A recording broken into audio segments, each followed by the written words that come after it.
Hello and welcome to another episode of Sports and Songs Podcast. Andy, we're on season 6, episode number 33. Tonight's the sports edition. It's June 23rd, Andy, 2025, and we can finally say the winter season sports season has been complete, right? Yes. Spring season is done.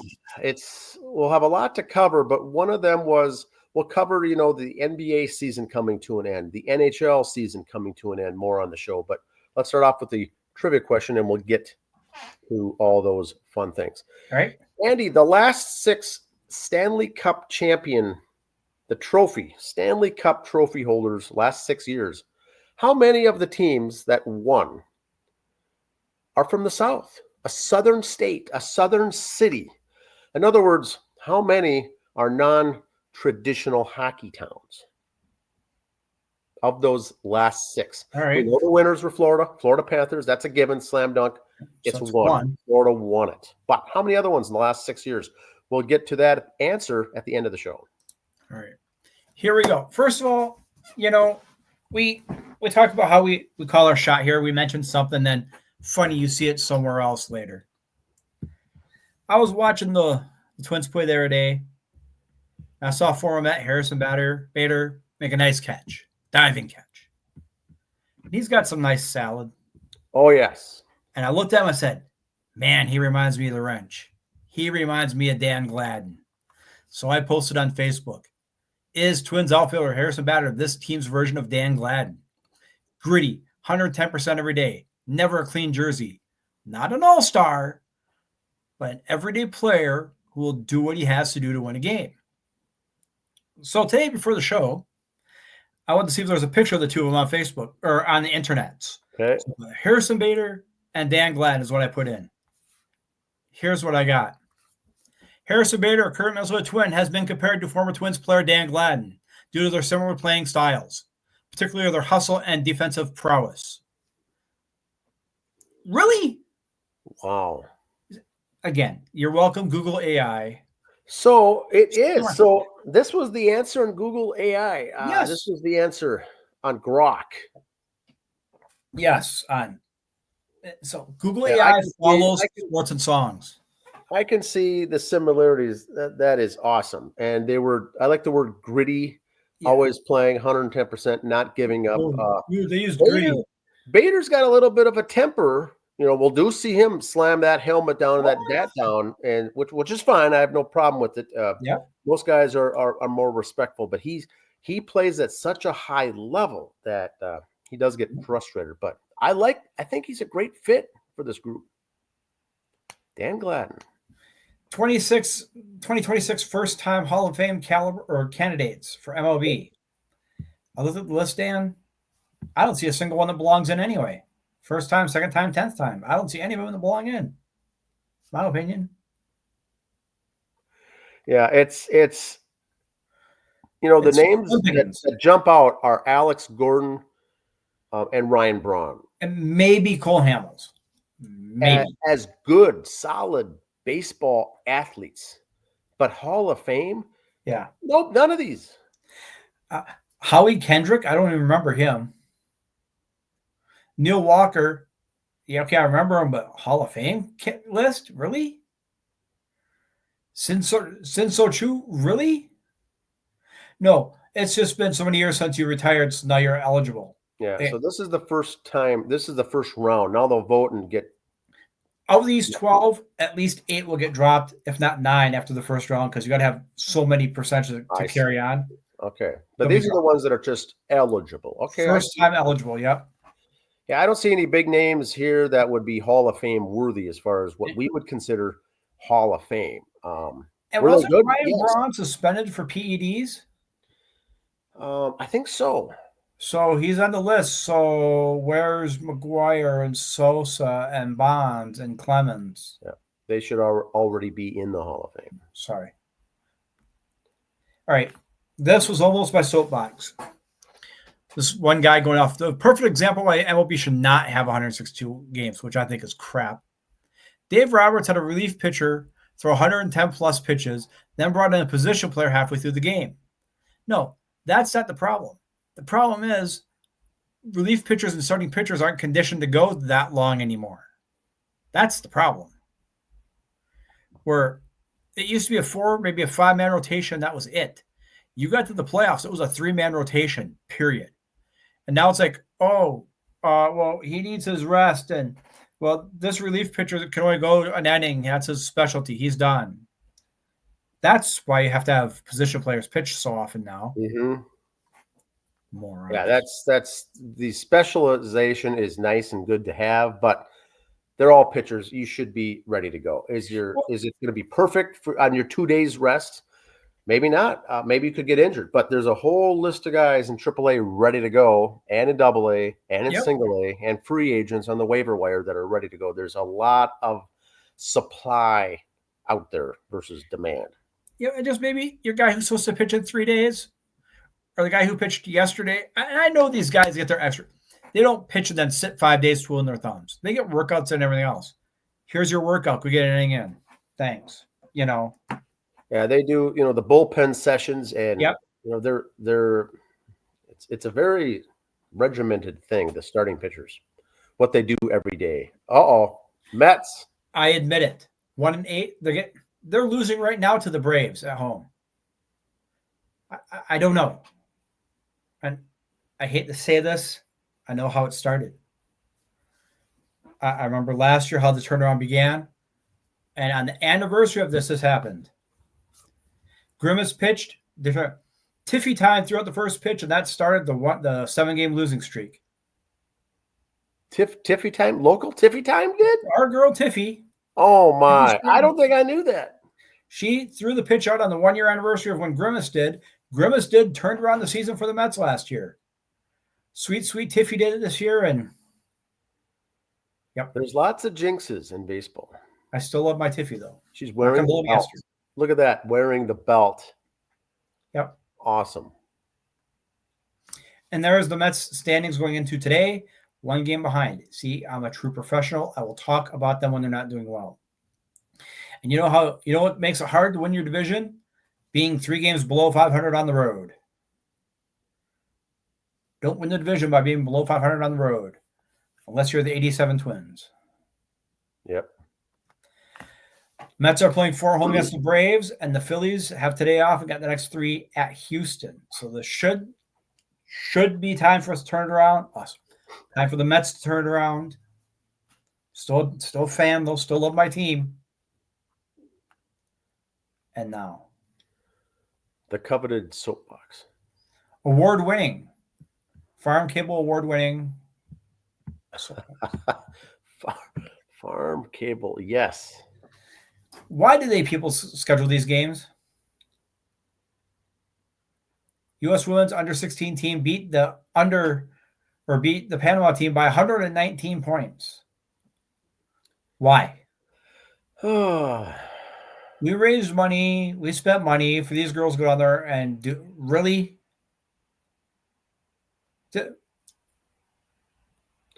I'm embarrassed when I see these stats. U.S. hockey team beat Little Sister School of the Blind 50-0. I don't want to see those. That's embarrassing. Do they have the running clock when it gets to this for basketball, or they just let it run out? I don't know if they do, if the score is that high, but they can. I have no problem scheduling them, but you got to have something where you're up by so many points. Let the clock run out. Let go with all the subs or something. But this is just running up the score, and there's what you do. You can't say I'm going to take only 3 pointers in case I miss, because if they start going in, then you're being a jerk. Okay, well maybe we'll make it where we got to pass 5 times. We'll make it like a team rule. Eat up some clock. You can't shoot unless there's less than 5 seconds on the shot clock. Something. Be a decent team. Be a gracious winner. Don't go. Hurry up, breakaway layup. No, it's not a good look, right? Because that's when you get into bad habits. Run the clock down. Make the passes. Don't shoot to under 5 seconds on the shot clock or something. You have to make at least 7 passes. Something to eat up clock. Yeah, that's unbelievable. Ron Washington, former Twin, is out indefinitely for health concerns. I looked it up today, and no one's really saying what the issue is. I know back in 2010 he had a cocaine issue, but he turned his life around and everything's all fat, dumb, and happy. Ron Washington, when he played for the Twins is when I first started following baseball, so I've always loved Ron Washington. He's always kind of been one of the original Twins when I started watching the team. Yes. One of my The original guy favorites. been around many, many years. He's been in the game. Yep. At the major league level, coaching and playing.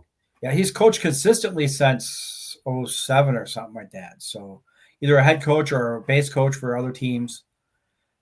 Very well liked man. Mark Teixeira is the only guy who doesn't like him. Mm-hmm. And if you look up the story, you'll see that why when he was at Texas. Okay. He was at Texas, and Ron Washington was the manager there, and Ron said, I want you guys to take more pitches. Well, Teixeira didn't like it, and funny, he was traded soon after.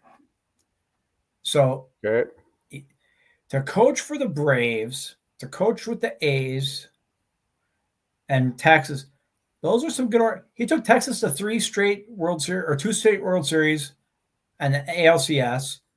He was with the Braves and got a championship there. So he knows what he's doing. He's not just a name they brought in for a year to fill seats. Yep. Now he's a quality baseball mind. Yep. So best wishes, prayers out to Ron Washington. There's our man, Cal. For the Rangers on one night last week, here's his stat line. First player in Major League Baseball history to drive in 6+ runs, hit a grand slam, steal a base, out-hit the entire opposing team, all in the same game. And he's got most hit home runs this time of the year for a catcher at 30. Oh, not only just a catcher, most home runs 30 for a switch hitter. He's just under that radar in Seattle. Remember I said last year, I didn't call this guy being good, no. But I said, Pete Alonso, before he signed with the Mets, I said, God, I hope he goes to Seattle. That was one of the teams interested. He could fly under the radar. Cal is flying under that radar. Phenomenal numbers.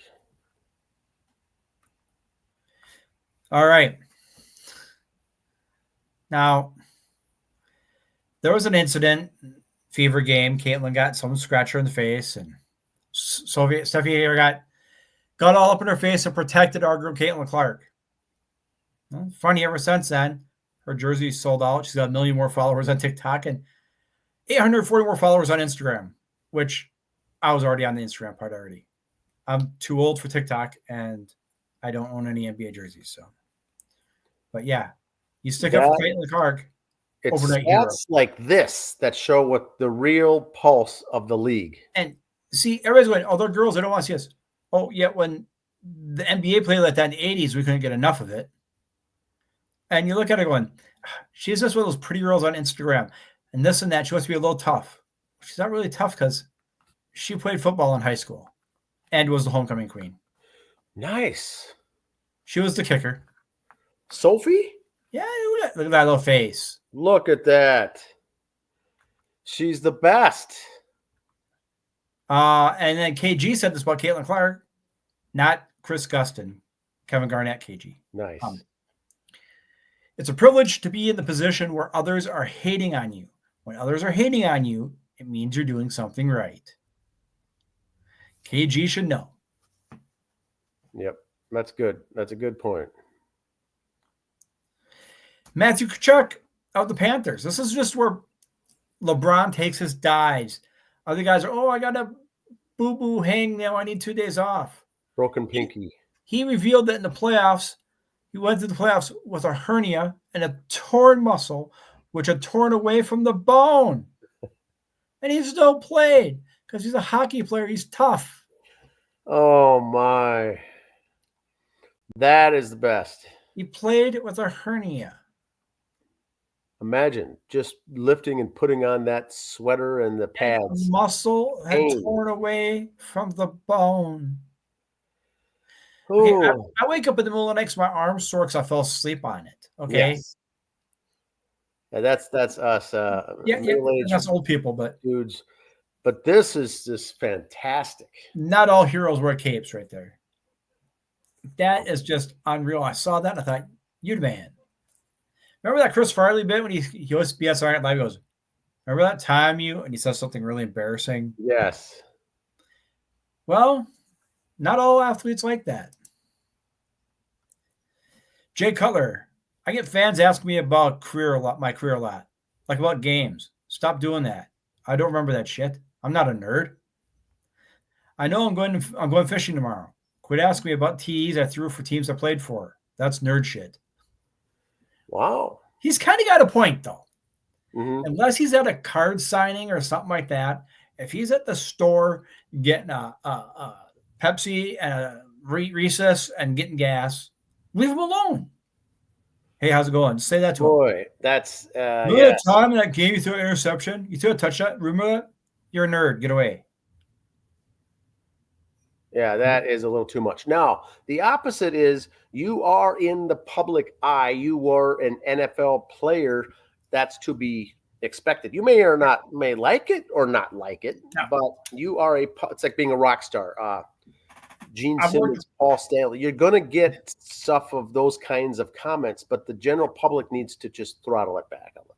I've worked retail a lot in my life, small convenience stores out in the Excelsior area, and had football players, baseball players, rock stars stop in.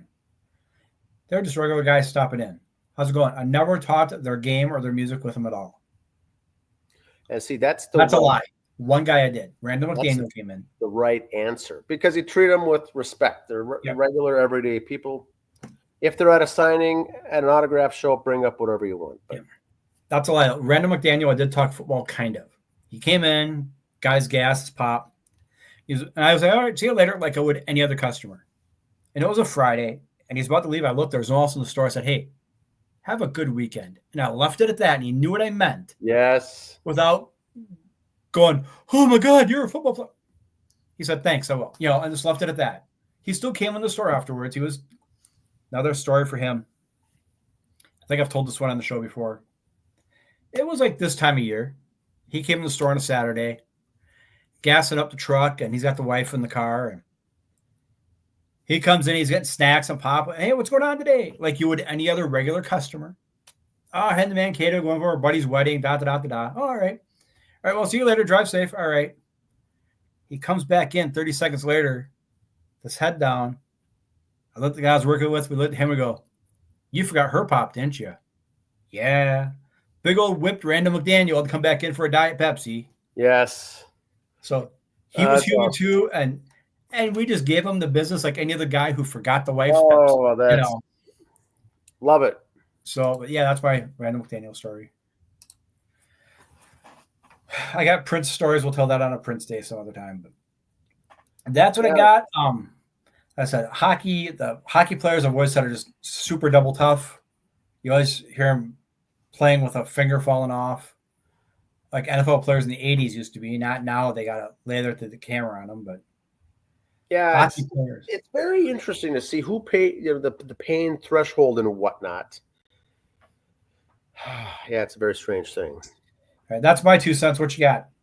So, Andy, College World Series is over. Division I down in Omaha. LSU over Coastal Carolina. That's wrapped up. That's a spring sport. That's fine, right? Did you see the controversy in that game? Yes. Coach getting off. Now, Coach had every right to be mad. The umps didn't want to toss him, but he kept going. Yeah, I don't know. I know he didn't want to get tossed, but I don't know the backstory behind that. Why he kept going? It's like the ump almost had to toss him. It was like he didn't want to. He let him go longer than he should have. It's like Coach should know that I should stop. Yeah, it was bottom of the first inning, game 2 of the World Series, and he got tossed, and they went on, to lose. So now you're out. You don't get a chance to come back. You're eliminated just like that. So you got to be thinking on all levels of the game. Got to be thinking. So LSU, congrats, second championship in 3 years. NBA wrapped up, Andy. OKC, the number 1 seed out of the West, took home the NBA championship. Now, we think that's local boy. Yes, Chet Holmgren, local Minnehaha Academy cat. His father played for the Minnesota Golden Gophers back in the day. So right as that season ends, they got the draft right away. So already this coming Wednesday, the draft. NBA is different. It's just it's 2 rounds, and that's it. Minnesota Wolves have the 17th overall pick, and the 31st pick, and then they're done. So that'll be interesting. We won't follow that too closely, but the winter season now is done. Stanley Cup is done. Florida Panthers took home the Stanley Cup. Major League Baseball's in full swing. All-star voting, everything is out now. Lots going on with that. Town Ball Baseball, Crow River Valley League, they have announced the rosters, Andy, for their All-Star game. And they've been doing that a couple years. All-Star game for the Crow River versus the All-Stars of the North Star League. And they play a game together, the best guys against each league. Known as one of the top 2 leagues in the state of Minnesota, North Star and Crow River. That's why it's such a fantastic event that they have. It's very good. And Andy, we cover Bemidji State University quite a bit. Tell us a little more of the storm and the damage the up Beavs. there. Go Beavs. The Beavs on campus with the straight line winds. What happened? Yeah, I've been following some of the posts from guys from Beer Belly Sports up there, Bemidji. A lot of pictures on campus, stuff real bad. Schools canceled next couple of days up there, so those were in summer school. Schools canceled up there. Straight line winds up to 125, 130 miles an hour, I heard. So trees uprooted on campus. I've not talked to anyone on campus yet. Don't have my connections there anymore. They've all graduated. Yes. And their younger friends are all graduated or don't follow me anymore or whatever. But boy, a direct hit, like a Category 2 hurricane. Right, yeah, it was a straight line winds. There was no tornado touchdowns, but the winds. And if you've been up at the Bemidji area or if you've been anywhere north of St. Cloud, it's just flat. So you got this wind coming in. Those trees don't stand a chance. So that's what it was. It was a lot of uprooted trees. I don't know. I haven't heard a lot of damage to the campus yet, how much the damage numbers were. Yeah. Physically on buildings, I know looking at trees, there's going to be a lot of damage there. That's going to be an expensive one to fix up, to repair and replace. Just glad the seasons were over. Not a lot of folks on campus right now when this happened. So that's a blessing right there. So hope everything is fixed. I haven't heard of any deaths or anything up there since this. So yeah, a lot of photos from the damages, and once again, the campus took a direct hit. The campus itself, there on the edge of the lake, the surrounding areas as well. That was I don't know if it was it a 10-mile or a 1-mile swath? How big was that swath? I didn't hear, but I saw there's one right down there. I figured if something would have happened to the Paul and Babe statue, was not 10 miles. No, but it was huge. About a pretty big one. I saw some of the signs around. Bemidji Strong has kind of been floating around up there up north. Their hashtag. So yes. So best of luck to all of you up there getting your stuff back together. Wish you only the best. Now, the trivia answer, Andy. Okay. The last 6 NHL Stanley Cup champions. Okay. I know this part. I know the last 6 have all had a Florida team in it. Tampa was in 3 in a row. Florida 3 in a row. Okay. And I think they each won 2 because I saw Florida's won 4 of the last 6, the state of Florida. Yes. So I know that's at least 4 of them. I'm trying to remember who won the other 2. So everyone's so focused on, it's Florida teams. Ha, ha, ha. Is Carolina one of them? They're down there in the south. I'll give you a hint. Vegas won. The Colorado Avalanche won. They're not south, though. They're still part of the Midwest in the middle. Vegas went, but I can't remember if they won or lost. Did Carolina win or lose? I'm going to say just the 4. It's a trick question, only 4. The answer is 5 of the last 6. So of the last 6 championships, 2 for Tampa Bay, 2 for Florida. There's 4 in the state of Florida alone. And then Vegas. The Vegas Golden Knights won the Stanley Cup. I would consider that a southern state. You're in a desert with cactus, and your team wins the Stanley Cup. And the other one was Colorado. I wouldn't consider that south, but 5 of the 6 are southern cities or states that won the Stanley Cup. Not that it's wrong, but it's so awkward. It grinds my gears. It's like saying you're going to a NASCAR race and it just doesn't sound right. Yeah, Milwaukee up north. I don't mind it. I'm glad there's franchises down there, but usually you'd expect those to not be good teams or not to draw well and all the other stereotype. I like to see the northern teams, the cold cities winning the Stanley Cup. Here's a second question for you. It's been 30 years since a Canadian team won the Stanley Cup, Montreal Canadiens. Okay. It's also the same time a Canadian team won the World Series, the Toronto Blue Jays, 30 years ago. Okay. So put that maple syrup on your pancakes there. Wow. And your back bacon. Yeah. That's some good stuff. Old Canada, 30 years ago. That's it. Dry spell, as they say. Well, we've completed all the winter sports this spring. The UFL wrapped up. Baseball now done for college. We're full time into baseball the rest of the summer. I think UFL is starting free agency this year. Okay, we might cover 2 years in. So we might cover that a little bit as we go. Major League Baseball, minor league, All-Star coming up. The All-Star game is going to be hosted in Atlanta this year. The Braves will be hosting that home run competition, the Futures game, all those things coming up. But I guess we'll mainly be in NASCAR and baseball mode the rest of the summer. That's what we got. Now that NASCAR's done being on the Beautiful People channel, Amazon Prime. Those of us in the trailer hood don't have Amazon Prime, so if I had to just read about the next. We'll bring more of a focus. I am watching that documentary for Earnhardt family. It's a 4-part documentary. Have you seen that? Not yet. I've seen some about Dale's stuff on his YouTube channels and stuff. Really good racetracks, but yeah. I'm admittedly not a big NASCAR fan, but that's a wow. That documentary is a wow factor as how they put that together and the history of that family and the personal connections and things like that. And see, that's one of those things where, okay, it's like a music documentary in a way. When I went and saw the Queen movie, Bohemian Rhapsody, I was a big Queen fan. So I knew that movie was all crap and not right. That's why I never saw The Dirt from Motley Crue, because I was such a Motley Crue fan. I knew this is all be wrong order. Yeah. The Queen. So now you, who knows? Okay, I'm not even positive you know how to spell NASCAR. That's how much of a fan you are. Yes. But to watch this is still intriguing you because you didn't know Dale Earnhardt. Oh, the Man in Black. What? 3? What? You learned instead of like getting numbed half the stuff because you knew it already. Yeah. So that was entertaining for me to watch with the wife. Very entertaining. I would recommend any fan or non-fan to watch that. Very, very interesting. And once again, whether you're a fan or not, the numbers that guy put up in the sport of racing, the numbers, the pure Hall of Fame Mount Rushmore numbers was unbelievable. And you look at the guy, you look at him, you go, you're a NASCAR driver, aren't you? He just looked it. And if he would have told me water was dry and the sky was orange, I'd go, yes, sir, it is. Well, that's intimidating. That's why he was the intimidator. He just said that look.